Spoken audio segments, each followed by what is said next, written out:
Hey there, hope everybody's doing well. Welcome back. Welcome if you're new. It is currently November 15th. I don't know if this will be like a whole November reads video or just kind of the heavier reads I've had this month because I have read, just finished basically yesterday and today, Crime and Punishment by Dostoevsky and Lolita by Vladimir Nabokov and Separate Flights by Dubus, all of which are tough books to talk about. I originally thought I was going to do a vlog for Crime and Punishment, like a separate thing, but I don't actually have a ton to say. The way that it ended up working out is I like Crime and Punishment better than Lolita for a lot of reasons, but I don't have a ton to like comment about on Crime and Punishment.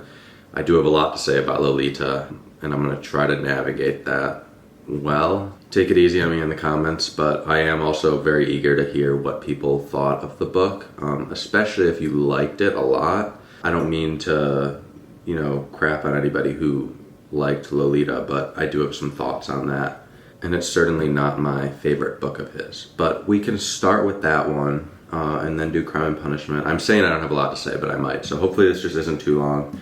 But yeah, so I just had my second to last lecture on Lolita. Still have one more, but I finished the book. It was a really tough one to get through, I think, because Nabokov is an incredible writer, and that is the most obvious statement I could make. All of his writing is really well done. I enjoyed the first couple books I read of his, namely Despair, Invitation to a Beheading a little bit, and then I really liked Illusion Defense, all more than the last two I've read. Penin isn't one I am going to talk much about, although I am going to contrast it with Lolita because there's some important aspects of that, namely the power that Nabokov gives to a character who is being wronged by the narrator. In Penin actually has this sort of retribution he's able to get, whereas Dolores Hayes in Lolita does not. I also want to talk about this in conversation. My chair's gotten very squeaky all of a sudden. I have no idea why. But I have this author, Rebecca Solnit. She wrote this. She's written a lot of essays, some fiction too, I believe. This is the only essay collection I've read of hers. It's called Men Explain Things to Me. It's really well done. The very first essay, I'm not all the way through it yet. There's some extra essays in this that didn't come out in the first edition. But the original essay, Men Explain Things to Me, which is the first one in this collection, actually came out in like 2005, 2006. It's a really interesting essay, and it draws on some examples where, even one where there was this guy she had told this man that she wrote a book, and the guy tried to explain this book he had read about the topic as if he were more informed than her, and he was basically just explaining a book he read by her to her. So that was pretty funny. But then there's some not so funny instances and just discussions. But anyway, I didn't intend to talk about this book because I'm not done with it. But she wrote an essay called Men Explain Lolita to Me. And this is not a male versus female gendered kind of thing, I don't intend. But this was interesting more so for some points it brought up about the context in which we read Lolita and some of the reasons why it might fail to do what Nabokov originally said it intended to do. He changed his mind a couple times once it got popular, which is also a very interesting thing. Yeah, I don't know. I am by no means the expert.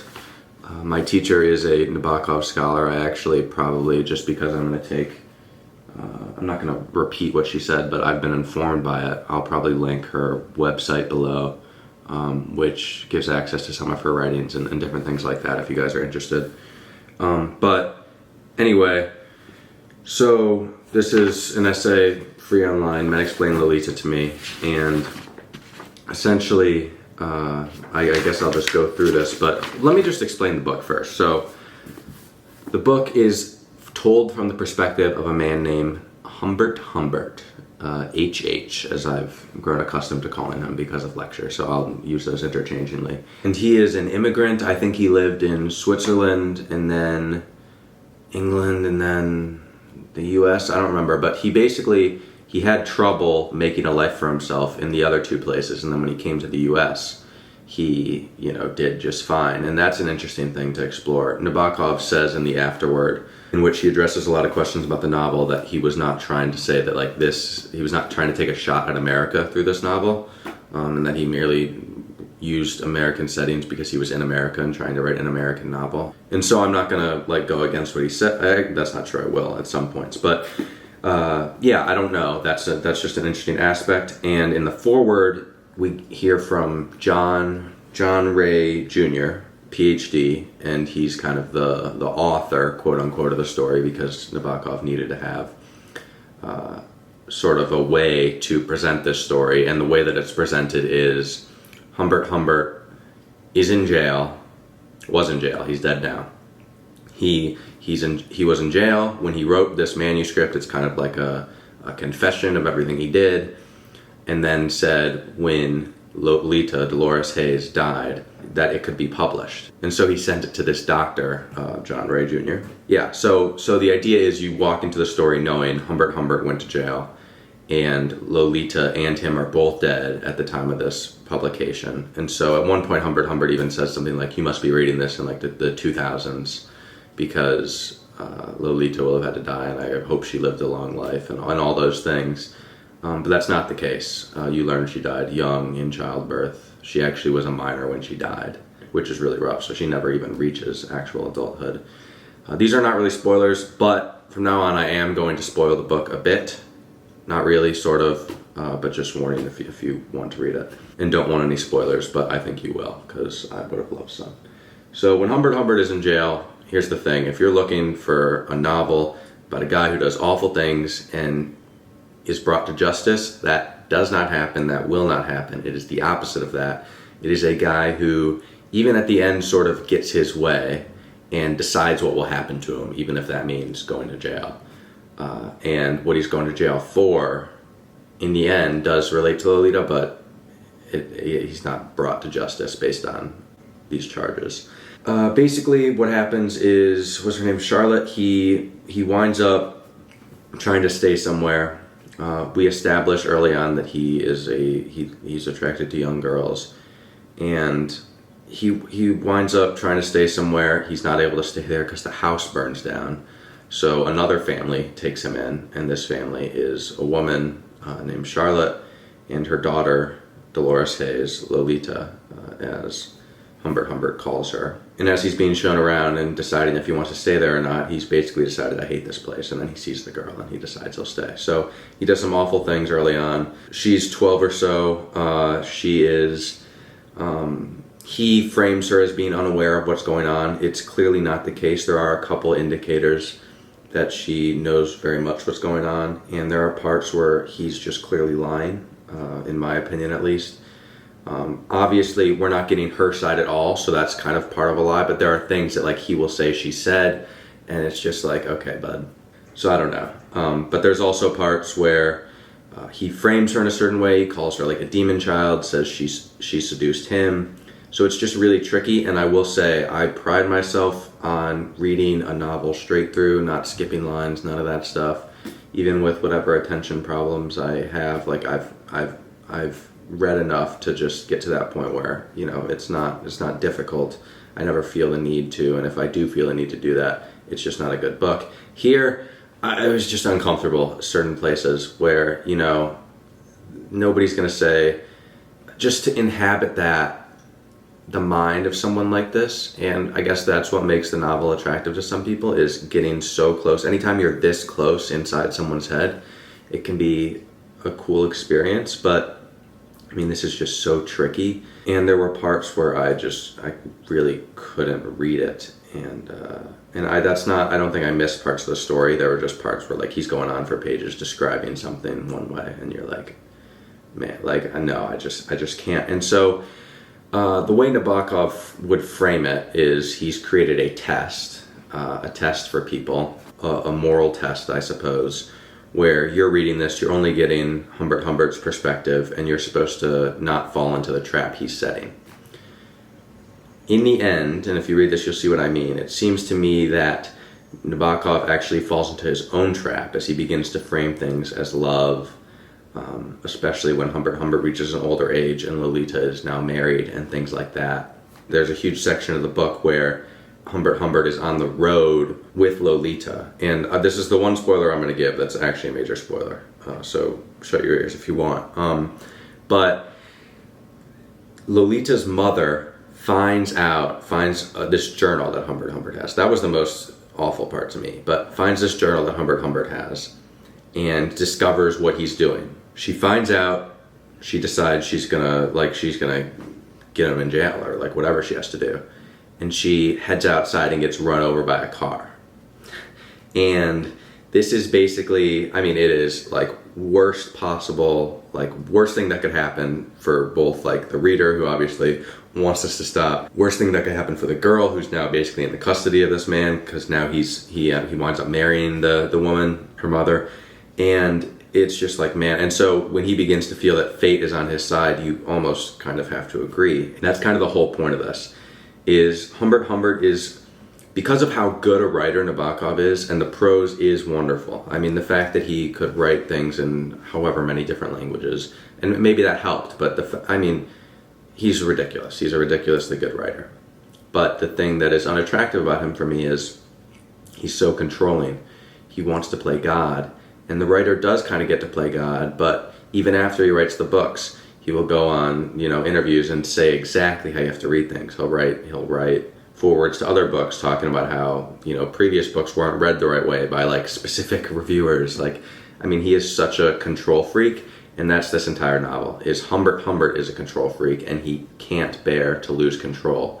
And even when he is kind of extracting revenge on another abuser of Lolita's in the way that like we might expect a father to in a novel, he's probably not coming at it from the stance that he describes it as, which is like, he's coming after this guy because he hurt my daughter. Like, no, you did the exact same thing. One, she's not your daughter. Two, you did the exact same thing. You're just upset that he had some sort of control that you didn't have.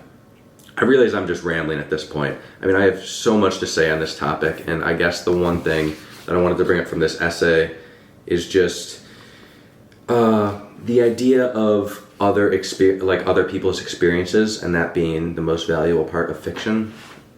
I've referenced that a couple times before, and the one thing that this really brought to my mind is that the most fascinating part about this book is that you're in the head of somebody, you're only getting one side of the story, and you have to put the other side together. The problem is getting the side of only a pedophile doesn't exactly do a lot, because oftentimes in a relationship, man and woman, you're only getting the man's side in a lot of stories and a lot of things that come out in public and just historically in general. But she's a kid, and so this isn't exactly doing anything new to me. It's just kind of sickening that we're only getting this one side, and the fact that Nabokov did this doesn't make a lot of sense, because in his other novels, he actually gives the characters, he does things behind the narrator's back to let the reader know that, this guy's a fool, this guy's doing something wrong. He doesn't do any of that here. I mean, there's none of it that I noticed. And so it's really tough. It's tough to get through. It doesn't do anything that's like new in like a valuable way, if that makes sense. And when I said Nabokov falls into his own trap, I mean, when he began going on interviews for this book, once he got super famous, he started saying things like it was a love story. It was compared to Anna Karenina by one critic, and he kind of like ran with that because he just didn't want to upset people. I do think that he went into this with not bad intentions, and I don't think he's a bad person for writing this. I just think that it's not where I would start with Nabokov, and it's not a super valuable. I didn't get anything from it. I would not recommend this to anybody, if that makes sense. I know some people love it. I mean, my professor talked about she has a lot of even like female friends who just love the book. And you're not going to call them bad. They're not bad people for liking it. And I guess like the writing is really good, and it's so conflicting, because you just have to be so on guard the whole time because he really is trying to suck you in. It's almost like he's grooming the reader and Lolita at the same time. And I don't even want to get into any more of the plot, but like the very last sentence of this book, where he's framing things like they're like things like it's love, like he was in love with the girl, and she kind of begins to even see it that way and act like it was that way when he comes back and finds her, not in an effort to do anything bad, not to her at least, but to extract revenge on somebody else actually. And anyways, the last sentence is, I am thinking of aurochs and angels, the secret of durable pigments, prophetic sonnets, the refuge of art. And this is the only immortality you and I may share, my Lolita. And that line, even this last paragraph, I was like terrified of my own reaction because the writing was so good. And so that's I think the fascination in it. But again, I just have such a tricky time with this. I didn't even really, I mean, I guess if you're going to read it, get the annotated copy. It was a little more interesting, but I didn't even look through the annotations all that much. It wasn't an enjoyable experience. Reading at the same time as Crime and Punishment didn't help all that much because I really liked Crime and Punishment. But because it does a much better job of inhabiting the mind, even though it's not a first-person recollection of somebody who has, who has done bad things, but he also recognized that they're bad, is trying to formulate arguments in his mind. You see the flaws in things. It was just rough to be in two dark novels at once, but Crime and Punishment was a lot better, in my opinion. But again, would love to hear your thoughts, why you liked or didn't like Lolita. Again, I have no problem. Like, I got some people telling me, like, oh, why didn't you like Panin, things like that. Like, there's certain books I like and don't like that other people will not like or like, and that's totally fine. I'm just glad that people are reading in general. And yeah, I mean, I guess I'll do Crime and Punishment probably later this weekend. But I will talk about the short stories of Andre Dubus. So this is a novella and 7 short stories. I have read all 7 short stories and I have like 10 pages left of the novella, but I don't really want to dive into plot so much as I want to just talk about him in general. I've already talked about, if you want to hear a lot about like a specific story on that 5 short stories video I did, 5 short stories worth your time, I talk about a father's story, which is one of his best for sure.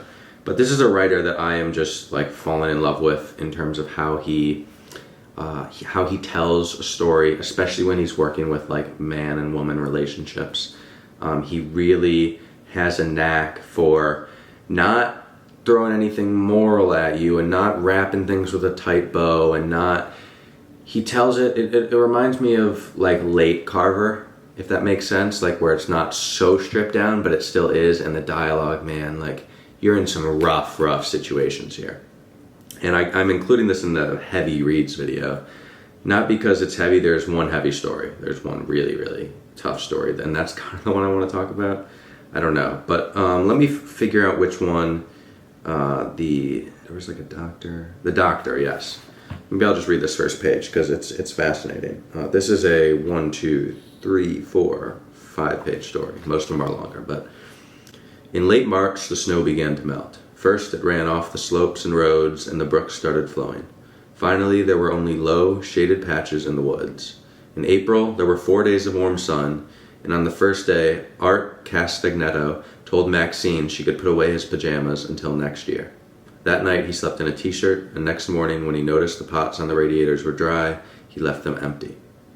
Maxine didn't believe in the first day, or the second either. But on the third afternoon, wearing shorts and a sweatshirt, she got the charcoal grill from the garage, put it in the backyard, and broiled steaks. She even told Art to get some tonic and limes for the gin. It was a Saturday afternoon. They sat outside in canvas lawn chairs and told Tina, their 4-year-old girl, that it was all right to watch the charcoal, but she mustn't touch it because it was burning, even if it didn't look like it. When the steaks were ready, the sun was behind the woods in back of the house. Maxine brought sweaters to Art and the 4 children so they could eat outside. So this story in particular is fascinating because the longer ones don't really have the chance to do this. But The Doctor is basically a story about a man who's a doctor, and he's going on a run, I believe. Dubus also describes runs beautifully. He makes me want to run more. Like, it's just, I know that's something he did a lot of. The way he ran nonstop. He was up at, he's in the military for a while. And when he was older and really began writing, he was up at like 3 a.m. to write on that like military time, things like that.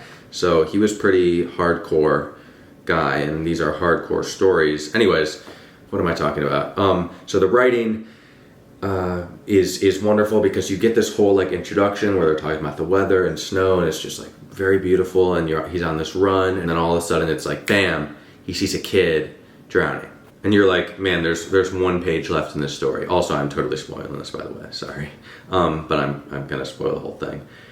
You're like, there's a page left in the story. Now is when he finds the drowning kid, and all you really get is that this kid was trapped under a slab that had fallen somehow, and if there had been a way for him to breathe, he could have survived. You're not really even thinking about that. But the end of the story, I will just read you the last paragraph, because he's basically this guy who really tried to save someone. It ended up taking like 10 firefighters to lift this slab off the kid who was drowning, but he still feels guilty for some reason. He feels guilty as if he could have done something, when you're like, really, there's nothing you could have done, right? Whatever. So anyways, here's the last part where he basically has come home and he feels awful, and his wife is like looking at him, and he's just in bad shape. And so this is him. He went to the side yard where his own hose had lain all winter, screwed to the faucet. He stood looking at it, and then he went inside and quietly climbed the stairs into the sounds of breathing and got his pocket knife. Now he moved faster, down the stairs and outside, and he picked up the nozzle end of the hose and cut it off. Farther down, he cut the hose again. He put his knife away and then stuck one end of the short piece of hose into his mouth, pressed his nostrils between 2 fingers, and breathed. He looked up through a bare maple tree at the sky. Then he walked around the house to the Buick and opened the trunk. His fingers were trembling as he lowered the piece of hose and placed it beside his first aid kit, in front of a bucket of sand and a small snow shovel he had carried all through the winter. And that was just crazy, man. Like, he basically, he's put this thing so he can save a kid if that ever happens again. And that was just crazy. That's probably the tightest bow he puts on any story. And even then, it's like there's nothing that's actually being resolved. I will say the best one here was the title story, Separate Flights, which is kind of cool. I guess I didn't really know about this. It takes place, Lee and Beth are the couple? And it starts out with them getting on separate flights to go somewhere, so that if one of the flights goes down, their daughter still has a parent left in the world. So that was kind of an interesting thing. I guess people used to do that. It was just a fascinating story, because a lot of these take place with marriages that are falling apart. The first one, the novella, which is fantastic. I really need to finish it. We Don't Live Here Anymore. It's almost like it's 2 couples who are best friends, and they all kind of start cheating with each other in a weird way, where it's almost like both couples hate each other but love the opposite partner. Yeah, and the unique personalities that draw out the uniqueness in other personalities, like, it all just comes together so well. And he just kills you with these stories. You get in a weird mood after reading Dubus, and not in a bad way, but like almost like I love the feeling after I've read him. I feel like I understand something that I didn't understand before, but I'm also kind of in a haze, so it's a little odd. I don't know if you guys have heard of him. If you have read stories of his, let me know. He has a son, Andre Dubus the Third, that's pretty famous, but from what I can gather, I think his dad's actually better. Not that it matters, but the son's the one that got pretty popular. I see that this is going way too long already, so I'm just gonna put that down. I would highly recommend that. That's probably like a 4-star read for me. I'm still finishing this incredible novella too, so there's that. And then I'll be back with Crime and Punishment to cap the whole thing off. I hope that I handled these topics okay. There is one really tricky story in here that I'm not going to touch on, but I don't think I think because of the ending, it probably wouldn't fly being written today, but I think because of the ending, you can gather that it doesn't intend to come across the way that it might towards the... I don't know. He handles subjects well, is all I'm trying to say, even if he deals with tricky ones. But yeah, be back soon. All right, we are back. It is the end of the weekend. Waited a little longer than I would have liked to finish this video.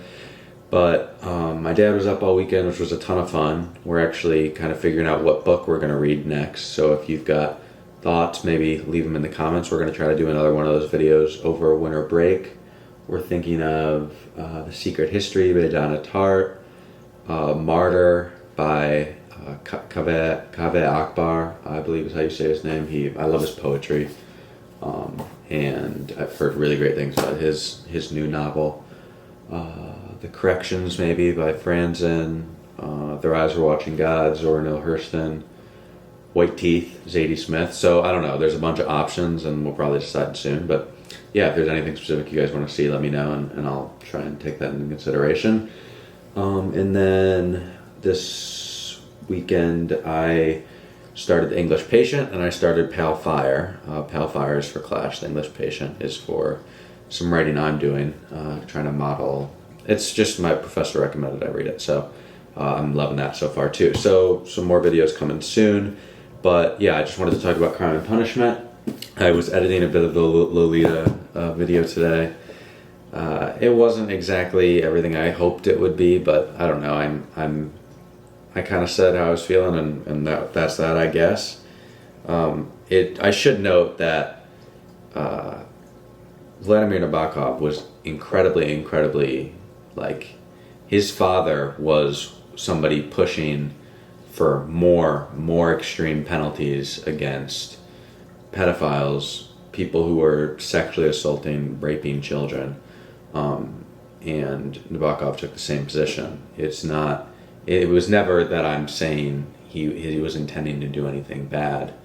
It's just I think that there's certain novels I recommend, and certain ones I won't, and certain ones I think really should be read, and certain ones that don't matter as much to me.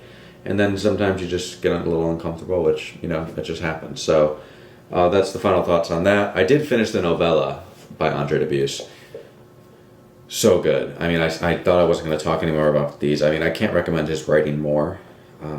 He's so talented. I guess I'll read a little bit of this passage. This is dialogue between Jack and Terry, who are married, and then Edith and Hank are the other couple in this story, and they're each cheating across, if that makes sense. But the heartbreaking part of this is that Terry is talking to Jack and basically being like, I know you don't love me like you love her, but we've been together for so long, we have kids, like, is there any way we can make this work? Don't you even just love me, like, a little bit? Like, isn't there just the slightest sliver? She's even like, you can see her, like, I don't care, I just want you to stay. It's a really heartbreaking story, and the way it ends, it really just shows that life is not so clean cut as we make it out to be, even in a lot of the books that are written, but even especially like the way that we just think about it, the way that it's portrayed in popular television and movies, and it's such a tricky, I don't know, I just would recommend reading it. We Don't Live Here Anymore is the novella, and I honestly think that might be my favorite here. But yeah, so here I'm just going to read her dialogue, maybe a little bit of their back and forth. I have red hair. She has that red-headed temper, Daddy used to say. I was thinking about him tonight. Once, when I was 10, he took me fishing. We stood barefoot on the sand and cast out into the surf for flounder. The fishing rod was very long. I had to hold it with 2 hands, and I shuffled forward with my side to the sea, and the rod was behind me, almost dragging in the sand. Then I arced it high over my head, and the line went out. Not as far as his, but better than I'd done before, and he said it. That's better. I reeled in praying I'd hook one. Please, dear God, for one sweet fish. Wasn't that absurd? To think the luck of catching a fish would make me somehow more lovable. Because then it'd follow that to be unlucky was to be unlovable, wouldn't it? And I must have believed that as a child. And while I was drinking alone tonight, I thought maybe I still believe that. But of course, luck isn't an element in my life now. I don't fish or play cards, but there's always skill.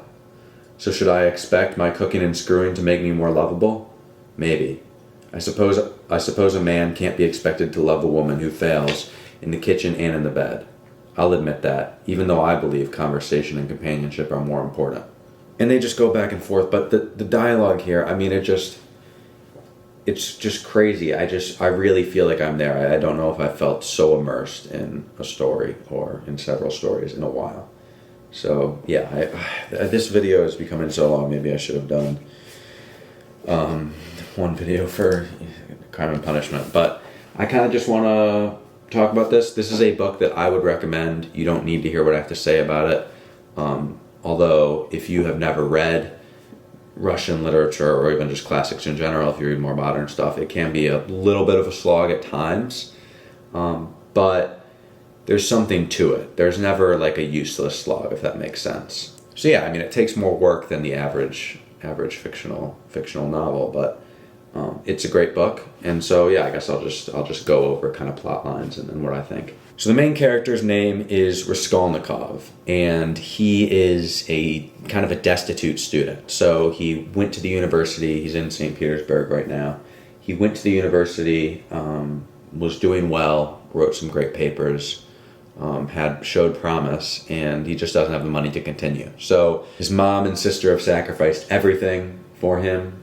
His sister, even, as Raskolnikov claims, once he receives a letter, and she details the marriage she's going to go through with, believes that his sister is marrying rich so that he can, and unhappy, so that he can continue to pursue his academics. So, you know, a lot of people are not depending on him, but sacrificing for him, and he is not doing well. He's in a bit of a daze. He's kind of, I guess he's not so sick before, but he's just kind of out of it at the moment. And he decides that it would make sense for him to commit a crime. This is not really a spoiler because this happens in the first 50 pages or 80 pages or so. And it's just, I mean, everybody knows it at this point, I think. He decides that he's going to kill a pawnbroker. She's an old woman. People don't like her. I think he calls her a louse. That's the phrase he uses.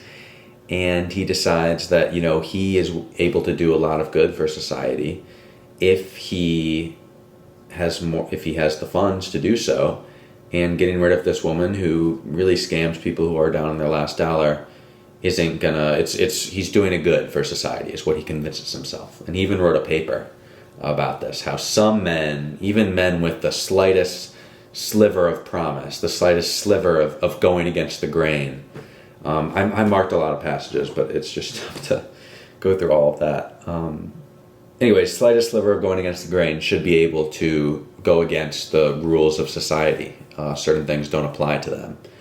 Napoleon is who he compares himself to and who he references. Napoleon didn't have to follow the rules because he was a great man. So it's interesting. He seems to be drawing a bit on Hegel maybe there. I haven't dove into that completely. But clearly it's pretty much the opposite of what Dostoevsky believes. And Raskolnikov goes through with this, gets away with a sort of outlandish luck. I mean, everything goes right for him, essentially. And then he comes down really sick, and he's in a daze, and he is struggling, and he is feeling so much guilt, and the sickness is probably more psychological than physical, but he feels it, and he's in this crappy, small apartment, and he feels so guilty that he can't even, like, the money he did take, he just, like, he hides it somewhere. He's like, I'm not even going to touch that. He starts to tell people what he's done. He starts telling everybody, whether in a, you know, more complex way, you know, undertones of it, versus like literally telling people I killed the pawnbroker. And somehow he's still getting away with it. And so there's a couple interesting characters I guess I'll mention. Svidrigailov, who was his sister, Raskolnikov's sister, Dunya's employer, made advances on her. And then she was able to marry Luzhin to kind of get away from Svidrigailov. She hasn't actually married Luzhin yet, but Raskolnikov doesn't like Luzhin, as I mentioned earlier. And Marfa, I forget Svidrigaïlov's wife's name, but he kills her probably. So Svidrigaïlov is like the worst person in this novel. Like, he is bad, he does bad things, but he doesn't feel any remorse, and he is just awful. And then Sonia is kind of the just the opposite of that. She is the son. She's the son. She's the daughter of Marmeladov,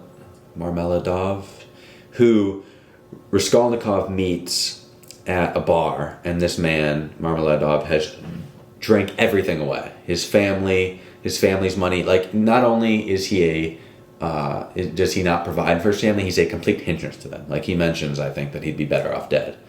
And he does. He dies. He gets run over by a cart.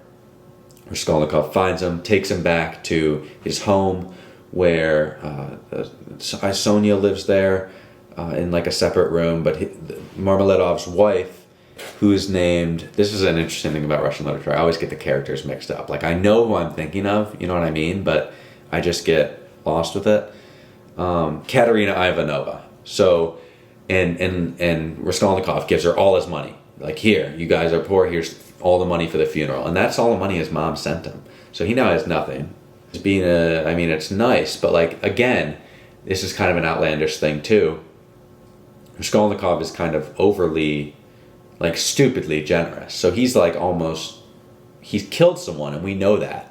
But he's also like the most nice and kind-hearted person ever. I mean, there even gets to a point in like the epilogue where it mentions like after he's saving babies from burning buildings. He's taking care of sick students, and then when the student dies, like, their father, like, it's just kind of ridiculous. But anyway, I mean, so Sonia has to prostitute herself because Marmeladov has ruined them, and she's looked down upon by everyone in society. But she's the best person in this novel. She's very shy. She is like, she can't stand what she's doing, but she is making sacrifices for her family just to put food on the table, to give them something. And she's kind of the one that Raskolnikov falls for. And then, I'm not going to spoil what happens at the end, but the punishment is pretty much psychological. You kind of escalate as this detective, Porfiry Petrovich, begins to almost tell Raskolnikov exactly what he did, and Raskolnikov still isn't sure if he knows what he did, and you as the reader are like, well, so you're a little confused. It's a really cool, it's one you're gonna have to put a lot of thought and work into while you're reading it, but it was a blast. And I wish I didn't read it in 2.5 weeks, 2 weeks. This is one that you could take 3 months on. Like, it's just like, just go through it, and it definitely puts you in a sort of state. But one I would highly recommend. I had a ton of fun with this. Maybe after I write my essay, I will share that and talk a little more about the book. There are definitely quotes I want to go over and stuff, and there's other characters, Razumikin, the tradesman, just lots of different people who are really awesome in this. But I don't want to make this video an hour long, so would recommend. This is probably like a high 4 stars for me. Lolita might be 3, 2. Separate Flights is probably 4 as well. So yeah, it was a great half. I can't believe I've read all these.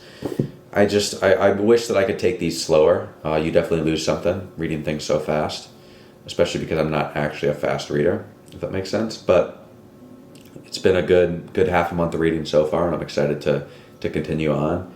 And I just want to thank everybody for watching. It really means a lot. I really hope you guys enjoyed this video. Thank you for all the comments and feedback on the writing video. I will try to do more of those. It seems like you guys like those more, and I was a little bit nervous about sharing writing and everything, but I'm working on some stuff I'm excited about, and yeah, happy reading, everybody, and thank you so much again for watching. I'll see you guys soon.